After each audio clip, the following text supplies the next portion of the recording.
J'ai eu une enfance assez particulière. Ma famille, elle était un peu étrange. Bon, il y avait des soucis d'alcool, il y avait des soucis de dépression. J'ai été victime d'attouchements sexuels dans la famille. Ça a duré plusieurs années quand même, hein, aux vacances de Noël ou quand j'étais en vacances là-bas. J'ai pas pu en parler parce que le climat était défavorable. C'est pas que mon père m'aurait pas écouté, c'est que voilà, ma maman elle avait des soucis de santé, donc je pouvais pas en parler. Et il y a aussi, est-ce qu'on m'aurait cru? Est-ce que la famille était tellement soudée apparemment que est-ce qu'on m'aurait écouté? Je suis pas sûre. Donc j'ai pas insisté. J'ai commencé à sombrer et à avoir une très mauvaise image de moi-même. Ça s'est aggravé avec le temps et j'ai fait une dépression, je savais pas que ça s'appelait comme ça. À l'école, je me suis jamais intégrée. J'étais toujours rêveuse, c'est ce que disaient les professeurs. J'arrivais jamais à me faire un groupe d'amis. Je savais que la maladie de ma mère ne facilitait pas les choses, mais j'étais quand même dans ma bulle à ce moment-là. Le départ de ma mère, il a été violent, ça a été vraiment un choc. Là, j'ai 15 ans à ce moment-là. Mon père, il me dit que non, c'est fini, elle reviendra pas, donc je me fais une raison. À chaque fois, on est obligé d'accepter des situations et de se taire. Et ça, c'est énervant, parce que c'est une brimade. C'est ça qui amène aussi dans le mal-être. Donc oui, il y avait cette volonté de la retrouver, d'en finir avec cette mascarade, cette famille qui tourne par rond, cette société qui tourne par rond non plus, les humains avec qui j'arrive pas à me lier, je voulais pas me forcer à faire quelque chose qui me plaisait pas. Donc arrêter tout ça et arrêter principalement ma souffrance, moi, mon désespoir, si c'était devenu ingérable. En fait, je savais pas pourquoi j'étais là, je savais pas à quoi ça servait la vie et j'avais pas eu de réponse par ma mère. Donc, à un moment donné, j'ai commis une faute grave. Donc après, j'aimerais quand même passer un message par rapport à ça. J'incite personne à commettre l'acte de suicide parce que j'ai compris que c'était pas la réponse, c'était pas la solution. Ça s'arrête pas, les malheurs ne s'arrêtent pas parce qu'on décide d'en finir. Donc aller au bout de sa vie et essayer d'y trouver un sens, ça c'est aussi le message important. Au lycée, le fait de ne pas trouver sa place, ça s'est accentué sur ce sentiment. J'étais vraiment mal. J'ai commencé à avoir de mauvaises fréquentations. C'était comme me prouver à moi-même que j'existais et que je pouvais aussi faire des choses dangereuses, avoir des montées d'adrénaline. Le matin, quand je me suis levée, je ne me suis pas dit « c'est ma dernière journée ». J'étais toujours dans l'attente qu'il se passe quelque chose qui me sauve. Mais non, ça venait pas. Enfin, j'allais en cours de maths, j'étais dépitée, quoi. Je dis, mais qu'est-ce que je fous là? Mais c'est quoi ces gens? Mais je suis là, je suis présente, personne ne me regarde, je suis inexistante. Donc, autant arrêter ça. Je ne vais pas participer à ça. Donc, ça m'est venu en cours de maths. Ça a été trop, quoi. Donc, j'ai pris mon sac et j'ai dit, bon, allez, ciao. Ils n'auraient pas pu imaginer ce qui allait se passer. Je suis allée dans le bâtiment d'en face. Quand j'ai monté les escaliers, j'étais déjà dans un état d'esprit particulier, comme si que j'étais hypnotisée. Personne ne m'a retenue, personne ne m'a couru après non plus. Je pose mon sac, j'étais décidée. Je passe les jambes. Je baisse même pas les yeux. Je laisse mon corps tomber, quoi, en fait. J'abandonne tout. Mais c'est violent ce que je dis, parce qu'on peut pas se débarrasser d'un corps aussi comme ça. C'est gravissime, en fait, l'acte en soi. Je sens pas le corps qui chute du tout. Au contraire, c'est la sensation d'ascension que je ressens. Il y a un trou noir, c'est-à-dire qu'il ne se passe rien pendant quelques secondes. Et quand je reprends mes esprits, on ne peut pas dire que j'ouvre les yeux parce que là, vous allez comprendre qu'il y a quelque chose qui se passe qui est complètement hors norme. Quand je reprends contact avec la réalité, je suis en haut par rapport à la scène de l'accident. Le paysage est très clair en fait. Je vois un corps au sol avec des gens autour et il y a des gens qui courent, qui paniquent. Il y a des pleurs, il y a des cris. Et je dis, mais pourquoi ils s'inquiètent? Qu'est-ce qui se passe? Et je fais pas attention que le corps au sol, c'est moi. Je fais pas le rapprochement. Donc en fait, je suis curieuse et je regarde. Et là, je vois des gens qui s'écartent et l'ambulance qui passe par le portail principal du lycée où j'ai fait ça. Et il y a mon papa qui arrive à pied. Et je le vois discuter avec l'ambulancier. L'ambulancier lui explique, et ça je suis cette conversation-là, il lui explique qu'il ne peut pas monter dans l'ambulance, mais que par contre il peut nous suivre à distance. Donc je suis l'ambulance jusqu'à l'hôpital. Quand l'ambulance est arrivée à l'hôpital, je suis à la superficie du brancard, ça va très vite, tout le monde court, en fait ils me portent, et moi je suis derrière eux en fait, je les suis. Mais je cours pas, je vole. Et dans ce laps de temps, c'est pas volontaire de ma part d'y aller, mais ça se passe comme ça. Je me retrouve aspirée dans un tunnel. Il n'y a pas de paroi définie. Et ça va de plus en plus vite. J'essaie de freiner. Et je dis, oh là, c'est trop brutal là. En fait, j'ai envie de maîtriser, mais je ne maîtrise pas. Et là, je commence à avoir la peur qui m'envahit. Je prie pour que ça s'arrête. Et à ce moment-là, je regrette mon acte. Je dis, si c'est ça la mort, ça me fout la trouille. Il faut vraiment que ça s'arrête. C'est vraiment terrifiant. Là, j'arrive dans un espace noir. Et je dis, enfin, ça y est, ça se calme. C'est tellement vaste que j'ai beau me retourner et pivoter sur moi-même que je vois rien. Il n'y a aucun repère. Il n'y a personne. Et en fait, j'ai peur que ce soit tout le temps comme ça. Donc, je commence à m'inquiéter et je commence à m'angoisser. En fait, je commence tellement à flipper que j'ai envie qu'il se passe quelque chose. C'est terrible. Et je dis, mais pourquoi tu paniques alors qu'il n'y a rien? Et si tu arrêtes de paniquer, essaye. Bah, vas-y, essaie. Donc, j'arrête de paniquer et ça se calme. Je dis, ça, c'est incroyable quand même. Je suis en train de fabriquer moi-même mes peurs. Je suis en train de fabriquer moi-même ce désordre. Alors que j'ai qu'à me calmer et ça se passe bien. Donc là, déjà là, je suis plus sereine. Et là, il se passe quelque chose. Il y a un point de poussière lumineuse qui descend. C'est pas une lumière, c'est pas l'ampoule électrique. C'est un amour vivant. Même le fait de vous en parler, j'en aurais presque les larmes aux yeux. En fait, à chaque fois, c'est pas des larmes de tristesse ou c'est peut-être un peu de la nostalgie de revivre ça. Ça descend tranquillement, sans m'apeurer. En tous les cas, je suis tellement bien, une telle joie et une luminosité tellement incroyable que c'est difficile de la décrire comme ça, avec des mots, bien sûr. Et il y a un être de lumière qui apparaît. Cet être de lumière, en fait, me connaît parfaitement et la communication même, elle n'est pas verbale, elle est télépathique, ça va extrêmement vite.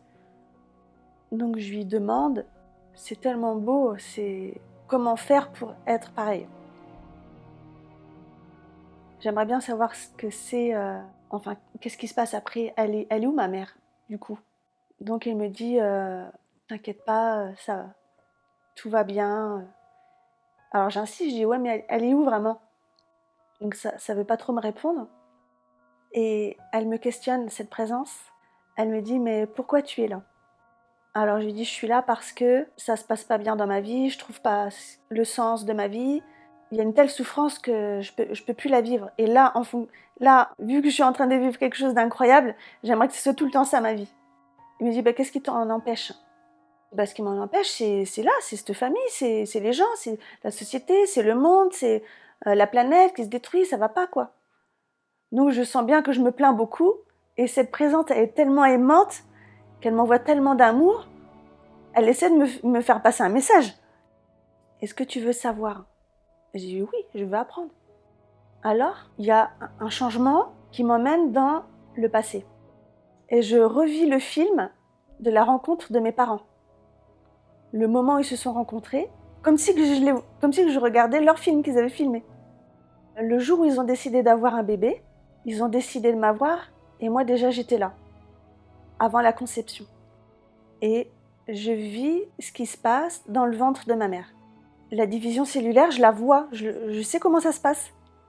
Là, je prends conscience que c'est quand même important parce que j'ai supprimé la vie qui était voulue. Et je prends encore conscience de l'importance de mon geste. Après, ça va très vite, je vois toute mon enfance qui défile. J'ai 6 ans, tout va bien. C'est après que ça se dégrade en fait. Mais à ce moment-là, je grandis quand même dans un bon climat. Et j'ai une tante qui a perdu plusieurs bébés. Des fausses couches, des enfants mal nés ou mal formés.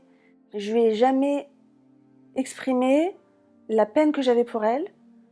Et le soutien que j'aurais pu lui apporter, j'en ai jamais rien fait. Et dans le film de mon passé, je revis cette scène.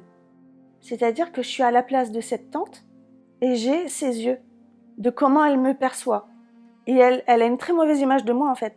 Elle me dit, dis donc, elle est vachement détachée, elle a pas de cœur. Et cet être de lumière me dit, t'aurais pu mieux faire. Et je m'auto-critique, je m'auto-juge, mais d'une manière tellement douce. C'est pas grave. Donc à ce moment-là, je reviens dans la lumière, dans cet espace, mais tout va très vite et tout me paraît super naturel en même temps. Cet être de lumière, il est toujours là et il me demande, est-ce que tu veux encore voir? J'ai bien sûr que je veux voir. Et là, il me projette dans l'univers. Je vois la planète Terre et je prends conscience de cette beauté, de cet espace, mais ça va très vite. Il m'emmène loin, loin, loin. J'ai pas l'impression que c'est moi qui veux aller loin, j'ai l'impression que je suis projetée comme ça. J'apprends la constitution de l'univers. J'apprends que tout ce vide-là, il n'est pas si vide que ça, qu'il y a beaucoup d'énergie. J'ai traversé des trous noirs et j'ai eu conscience de l'existence d'autres choses, qu'il y avait de la vie sous différentes formes, pas humaines, la présence même énergétique ou autre, et qu'il y avait une multitude de possibilités. Et là, je me dis, tu vas vachement loin, c'est super intéressant, mais n'oublie pas pourquoi tu es là. Donc, en un claquement de doigts, je reviens dans cette luminosité incroyable. Et à chaque aller-retour que je fais, je suis régénérée. Je suis de plus en plus forte. Et cet amour m'habite de plus en plus. Même les mots, c'est ridicule en fait. Est-ce que tu veux encore voir? Oui. À quoi ça sert la vie en fait? Pourquoi je suis pas comme vous? Qu'est-ce qui me manque? Cet être de lumière me dit, mais tu ferais mieux de retourner tout ce que tu as appris, là, tu as assez de bagages en fait. Retourne faire ta vie. Je dis non, mais comment quoi? Donc il me montre un film du futur. Je vois comment ça se passe plus tard. Cette planète bleue que j'ai vue là, elle va s'abîmer. Il va y avoir un réchauffement climatique. Je vois des écoulements de boue, des villages entiers qui sont détruits et des familles qui sont décédées, qui sont perdues. Beaucoup d'enfants qui sont sans famille. Et les adultes en profitent pour les maltraiter et pour abuser d'eux. Donc je vois tout ça et je dis, mais arrêtez, c'est un supplice, arrêtez de me montrer ça, c'est pas supportable en fait. Mais tu peux aider. Ah bon, moi je peux aider Enfin, c'est d'une telle violence, comment voulez-vous que j'aide quoi? En fait, c'est fulgurant là, ce qui se passe. Tu peux aider, chaque geste compte. Chaque geste compte, mais là il suffit pas de geste, c'est beaucoup plus important que ça. Ben, il va falloir que tu donnes de l'amour. Et à ce moment-là, ça m'envoie une dose d'amour, ça m'inonde, ça me fait vivre en fait. Donc il me montre des enfants, on me dit tu vas aider. Et je ferai de mon mieux, promis, je ferai de mon mieux. Je suis sûre que c'est possible. Il faut savoir que j'étais 10 ans assistante maternelle. Voilà pourquoi je suis émue, parce qu'aujourd'hui, à l'époque, on m'a montré un film que je peux vérifier aujourd'hui. Et ça, c'est la richesse de l'expérience aussi. C'est une paix infinie, et en fait, il y a un espace infini, la luminosité, elle est infinie. Toutes les possibilités sont infinies. C'est très nuageux, c'est très doux, c'est cotonneux, tout brille, et il y a des silhouettes ultra brillantes, en fait, qui se penchent comme ça, qui me regardent, moi qui suis en bas, et ils se moquent de moi, ils me disent mais qu'est-ce qu'elle fait là, elle a rien compris, elle est là trop tôt, c'est pas ça qu'elle doit faire. Et je comprends que c'est possible de leur ressembler. C'est très idyllique ce que je raconte, mais voilà ce que j'ai vu. C'est mon récit parce que c'est ce que j'ai vécu. Je peux pas vous le lire autrement en fait. Je reviens face à ces êtres de lumière qui discutent de mon cas et je dis j'oublie pas ma question principale en fait, elle est devenue quoi ma mère? Parce que moi je redescends pas en bas là, c'est pas possible. Et là, dans toute cette luminosité, en arrière-plan, il y a une brillance qui se dégage et c'est elle. L'amour maternel qu'elle a, on peut pas me faire croire le contraire. C'est reconnaissable. Et en fait, encore plus que ça, elle est plus que elle. Elle est guérie de sa maladie. Elle a une aura mais magnifique. Je dis mais maman, mais qu'est-ce que t'es belle. Approche-toi. Et on va créer quelque chose à nous deux. et elle me fait un stop. Là, je suis dépitée, là. Au moment fatidique, elle s'évanouit, en fait, dans la brillance. Et là, je m'effondre. Là, je dis, j'étais si proche du but, c'est pas possible qu'on me fasse ça, quoi. Et là, il y a une colère qui monte, mais c'est plus que viscéral, quoi. Il y a quelque chose qui m'englobe, une noirceur, et je commence à tomber, et là, l'expérience négative, elle commence, à ce moment-là. Une telle haine que je tombe dans un gouffre, mais sans fin, et au fond du fond, c'est horrible. Il y a des corps gluants de chair. En fait, c'est cauchemardesque. Si je me laisse faire, les corps vont t'attraper, en fait. Ils étaient là pour me dissoudre. Ils étaient là pour me détruire, ils étaient là pour m'anéantir. J'ai résisté pendant longtemps parce que je me dis, t'as appris tellement de choses. C'est pas possible de finir comme ça, en fait. Il faut se battre. Il faut se battre. Donc la force que j'avais ressentie auparavant, elle m'a permis de remonter et de ne pas me laisser emporter dans cette horreur. Et je suis revenue avec beaucoup de mal. C'est le combat de ma vie, en fait. C'est le combat de ma vie. Et aujourd'hui, je me sers de cette force, on peut dire, au quotidien, quand il y a des difficultés, quand il y a des mauvaises nouvelles. Je m'accroche à ça, à ce qu'on est capable de faire, nous, les êtres humains, d'aller chercher en soi cette force qui nous permet d'affronter les pires situations. On peut avoir la force d'esprit d'évoluer. Quand on en prend conscience, c'est possible. Du coup, je m'apaise à nouveau. Et cet être de lumière, en plus, qui est toujours là, qui me dit « Allez, viens ». Et devant moi, en fait, mais sans que je le décide, je suis dans un jardin lumineux, avec des couleurs insubstantielles, magnifiques, où ce sont des couleurs qu'on ne rencontre pas ici. Je vois un grand arbre, je vois des oiseaux qui sortent de cet arbre. Il y a des fleurs que je traverse, en fait. Et je m'approche de ces fleurs, et il y a un brin d'herbe qui se détache de toute la pelouse. Mais c'est d'un vert vivant. Et comme une caméra, je m'approche, je fais un zoom sur le brin d'herbe, et je plonge dans le brin d'herbe. Et je prends conscience que toute la chlorophylle, tout ça c'est vivant, en fait. Je le vois, c'est une animation, en fait, à l'intérieur. Et ça continue, et je traverse la terre. Et je vois toutes les racines qui s'entremêlent les unes aux autres. Et je suis dans toutes les racines. Et en fait, je me balade sous la terre. Et je dis, mais tout est en interconnexion avec le grand sapin, avec l'eau. En fait, tous les éléments s'interpénètrent. Ça serait pas possible avec un seul élément. Et j'entends, tu es comme ce brin d'herbe. Tu te crois isolé dans toute la pelouse, mais en fait, tu n'es pas seul. Et toi aussi, tu es connecté à tout ce qui se passe. Tu as décidé de regarder que de ton prisme, et c'est ça qui est trop malheureuse. Du coup, je ressors de ce jardin. Je suis dubitative. Je décide pas d'y retourner. C'est pas moi qui décide de retourner dans la chambre d'hôpital, c'est pas moi qui veux ça. Et tout d'un coup, un claquement de doigts, je me retrouve dans ma chambre d'hôpital, collée au plafond. Je regarde la scène, il fait nuit, la porte est ouverte, il y a le couloir qui est illuminé. Et au lieu de passer par la porte, curieusement, je passe par le mur. Et je me dirige dans le couloir. Et là, il n'y a pas un chat. Je vois des chaises bleues qui sont accrochées les unes aux autres. Je me dirige dans le couloir, il n'y a rien. À côté de ma chambre, il y a une salle où il y a des dossiers, il y a un téléphone qui est mal rangé. Enfin, tout est mal rangé. Et il n'y a personne. Donc je dis, c'est vraiment inintéressant. Je reviens et je repasse par le mur. Et j'aurais pu y rester longtemps parce que c'était nouveau. Mais en même temps tellement naturel qu'il n'y a pas de surprise. Je reviens et je repasse par le mur. Et je vois un lit avec quelqu'un dessus. Waouh, elle est complètement cassée, cette fille, la pauvre. Ah, elle a les cheveux sales. Je comprends pas que c'est moi au début. Je vois qu'il y a une machine à ma gauche. Il y a des sons, il y a des bruits que je commence à percevoir. Tiens, c'est qui là qui tient la main? Donc je m'approche et je dis, ah tiens, c'est papa. Oh, mais qu'est-ce qu'il est triste, qu'est-ce qui lui arrive? Qu'est-ce qui s'est passé? Qu'est-ce qui s'est passé? Papa, t'inquiète pas, je suis là, tout va bien. Allez, lève ta tête, je suis là. Je suis désolée. Ça y est, je me rappelle ce qui s'est passé. Je suis désolée. Du coup, vu qu'il veut pas me répondre et qu'il m'entend pas, j'ai décidé de rentrer en lui. Et je passe par le sommet de son crâne.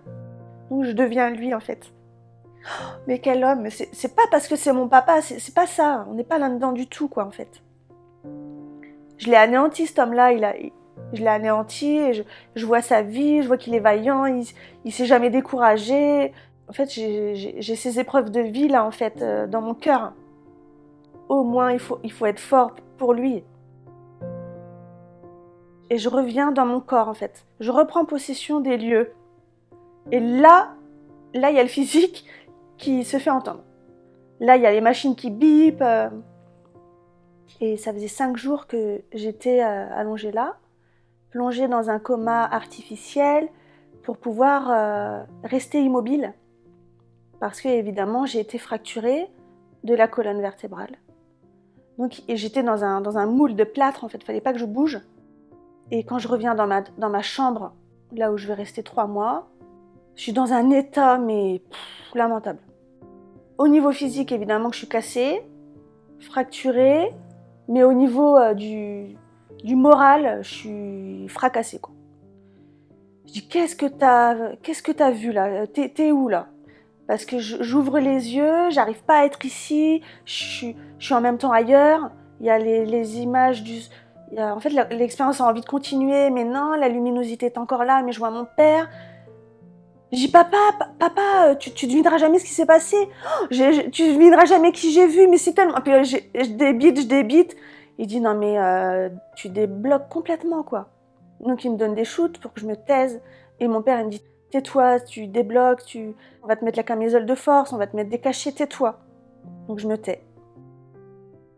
Et il y avait des personnes qui venaient par curiosité, ça c'était clair. Et qui voulaient voir ce que c'était qu'une tentative de suicide.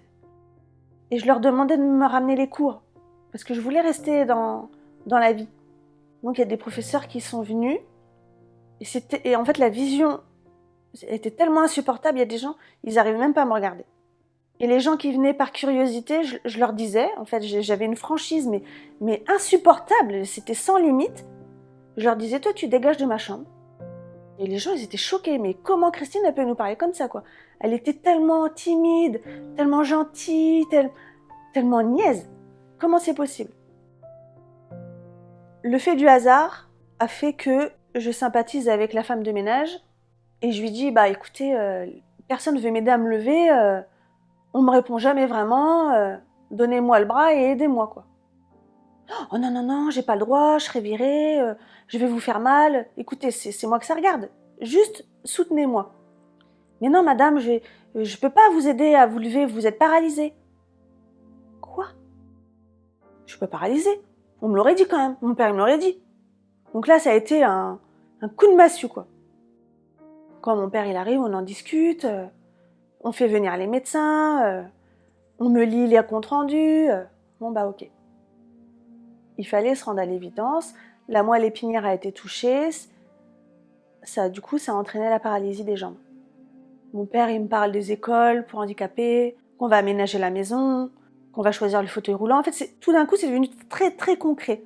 Mais j'ai jamais cru. Je dis, mais non, tu verras, laisse tomber, je referai du vélo. En fait, dans le déni, mais total. Eh ben, n'empêche que ce déni, ça m'a sauvé la peau. Parce que le fait que je garde l'espoir, eh ben, j'ai gardé le moral. Et quand 3 mois après, il a fallu que j'aille en centre de rééducation, j'avais beau me pincer, j'avais beau me frapper les jambes que je sentais rien, cette expérience-là, franchement, je l'ai occultée. Je me suis pas dit, t'as vécu une NDE, je savais même pas que ça s'appelait comme ça. Mais n'empêche que ce que j'ai gardé, c'est la motivation, c'est cette force, c'est cette énergie qui est capable de se décupler quand on en a le plus besoin. Parce que j'ai tellement été au fond du gouffre, que si j'avais pas eu ça, oui, j'aurais pu recommencer l'irréparable. J'avais quand même besoin de temps et d'isolement. J'avais besoin qu'on me laisse tranquille. J'avais besoin de silence. Et je visualisais mes jambes, en fait. Je voulais tout le temps rester seule. Je voulais rester dans le silence. Le même silence que l'expérience, dans ce noir absolu, pour aller chercher en moi cette part lumineuse, cette part divine qui me permet aujourd'hui d'être debout devant vous. Et j'allais m'entraîner en cachette. J'allais dans la salle de sport la nuit. Je restais en pyjama dans mon fauteuil roulant et j'allais au bar parallèle et j'y allais quoi. Et ça m'a jamais quitté. Et quand ils ont su ça, évidemment qu'après ils ont verrouillé les portes. Puis alors, en fait, j'ai continué d'en vouloir en fait, alors que tout le monde m'avait condamnée dans le fauteuil.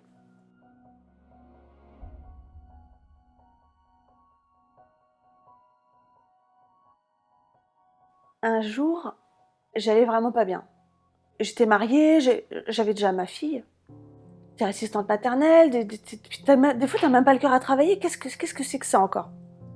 Et je doute et ça s'installe. Et je commence à aller dans une pente descendante, vous voyez? Atmosphère de la maison qui change, la télé qui se coupe, les ampoules qui sautent. Et je dis, c'est elle. Maman, c'est toi. Oh, je deviens folle à parler toute seule. Mais c'est elle. C'est toi, t'es là. Et la vibration change, quoi. C'est évident que c'est elle. Donc voilà pourquoi j'ai pas peur de la mort. Ça change la vie, ça. On peut pas rester indifférent à ce genre de choses. Donc je suis très sereine par rapport à ce qui se passe après. Après, je vous dis pas que c'est commode de perdre un proche. Parce qu'on est attaché. Parce qu'il y a le contact du corps physique. Parce qu'il y a la parole. Parce qu'il y a les souvenirs. Mais là aussi, il y a un travail qui est possible. C'est ce qu'on appelle l'attachement. Bon, il ne s'agit pas de se détacher de tout, mais de moins être accro, de moins être addict. Et ça vaut avec tout. Ce qui change, c'est la perception du matériel, de l'argent. Tout le rapport au monde change. Parce que tout d'un coup, on est dans des vraies relations humaines. Je ne dis pas que c'est inutile d'avoir de l'argent, ça convient aux besoins primaires. Mais après, de là à vouloir toujours plus, là, il y a un problème. Il y a un déséquilibre. Donc après, s'il y a un déséquilibre, ça devient nocif. Donc on en souffre. Le message aussi qui est important dans cette expérience de mort imminente, c'est que la luminosité que j'ai vécue, elle est en chacun de nous. Donc ça, c'est quand même énorme. Parce que je me serais jamais douté que j'avais ça en moi. Sinon, j'aurais pas fait mon acte de suicide. Et c'est ça qui est important à dire aux gens. C'est que si on prend conscience et si on libère cette capacité extraordinaire d'amour, qui est en plus de ça intarissable, vous vous rendez compte quelle puissance de vie on a en fait. C'est en allant vers soi qu'on peut prendre conscience de ça. C'est pas en fuyant et en renonçant ou en mettant un masque, en se faisant passer pour quelqu'un d'autre de ce qu'on est vraiment, qu'on va y arriver. Au contraire, là, la porte elle se ferme. Même moi encore, je me pose la question. Parce que je me dis, t'as tellement été en attente des autres que ça t'a pourri. T'attendais tellement du regard des autres ou le droit d'avancer que ça m'a rendue malheureuse. Il faut être capable de l'apercevoir, cette lumière.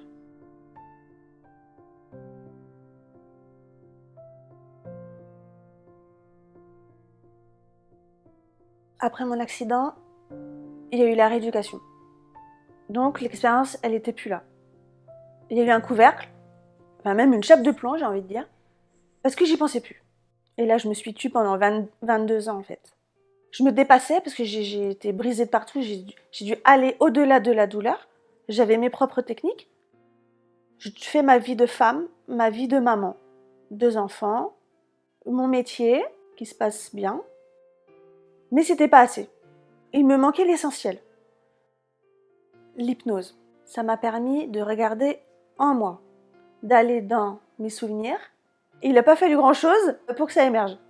Parce que ça avait tellement besoin de sortir, j'étais tellement crispée que j'ai d'ailleurs dû me mettre en arrêt maladie tellement que j'allais pas bien. Il y avait la force qui cherchait à s'exprimer et à se libérer. Du coup, ça m'a fait un tel bien, tout est remonté à la surface d'un coup. Je me retrouve mais complètement libérée. Je suis euphorique. Là, tous les masques qui sont tombés, quoi. Ça a été d'une telle beauté que la transformation est vraiment visible par les gens qui me connaissent de avant et de après. Je me connecte à Internet, je regarde Raymond Moody, les NDE, et je dis « Oh, mais dis donc, mais je suis pas toute seule, mais c'est incroyable, mais en fait, il y a déjà plein de choses, il y a déjà plein de monde et tout. » Depuis que j'ai assisté à une réunion et que j'ai moi-même pris les rênes pour organiser des groupes de partage de paroles, tout s'enchaîne très très vite et très très bien. J'attire à moi des gens que je ne connais pas et qui se livrent à moi. Donc là, il se passe vraiment quelque chose. Et il y a une fluidité qui s'installe avec tout. Des confidences alors qu'on n'a rien demandé. Enfin, il n'y a même pas de question. Il n'y a même pas de question. Et ces personnes-là ont besoin d'aide. Il y a beaucoup de personnes en détresse qui vont vraiment mal parce qu'il faut libérer la parole. Je me suis demandé comment j'allais pouvoir concrétiser non seulement ce que je suis, mais comment le diffuser en fait. Donc j'ai décidé de me former. Donc là j'ai eu mon examen rapidement de praticienne en Reiki et j'ai décidé d'accompagner vraiment les personnes en détresse psychologique réactionnelle, vraiment les personnes suicidaires et les personnes au fond du gouffre qui n'arrivent pas à retrouver un sens à leur vie, qui n'ont plus de travail, qui perdent leur femme, enfin tout s'écroule autour d'eux. Donc traverser des périodes difficiles, c'est aussi humain, on en traverse tous. Si j'étais tombée sur une personne qui avait su m'écouter, j'en serais pas arrivée là. Et ne pas s'auto-flageller quand on va pas bien, ne pas culpabiliser. Ça, c'est aussi important. Parce que moi, j'ai énormément culpabilisé. Et moi, il a fallu que je pleure beaucoup avant de me poser la question, déjà, pourquoi je suis là, qu'est-ce que je dois faire de ma vie, pourquoi je suis née, à quoi ça sert, qu'est-ce que je dois faire, comment je dois le faire. Toutes ces questions-là, en fait, elles sont infinies. Tant qu'on n'a pas trouvé la réponse, ça peut durer longtemps. Donc déjà, quand on se pose la question, c'est qu'on est pas mal, on est sur le bon chemin.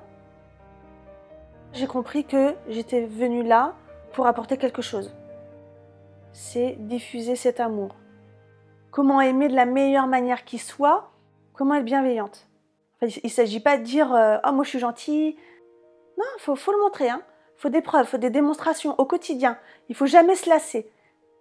En fait, quand on donne de l'amour, on ne peut pas s'en lasser. Parce que c'est tellement juste pour tout le monde, pour tout ce qui nous entoure, que ça rayonne en fait. Si j'aime mes enfants vont être de bonne humeur. Ils vont bien travailler à l'école. Ils vont rendre des professeurs heureux, des camarades heureux. En fait, c'est sans fin. La petite grand-mère qui voit jamais personne, je vais lui sourire. Ça y est, voilà, ça suffit en fait.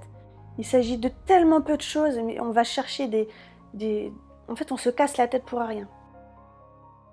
Je suis très optimiste parce qu'il y a de plus en plus de gens qui osent parler et mettre en œuvre vraiment leurs convictions. Il y a de plus en plus de gens qui cherchent des solutions à contrecarrer le matérialisme et aller dans le bon sens, à se rapprocher de la nature, à moins avoir de luxe à la maison, mais plus de luxe dans le cœur. On n'a pas envie de passer à côté de ces moments-là.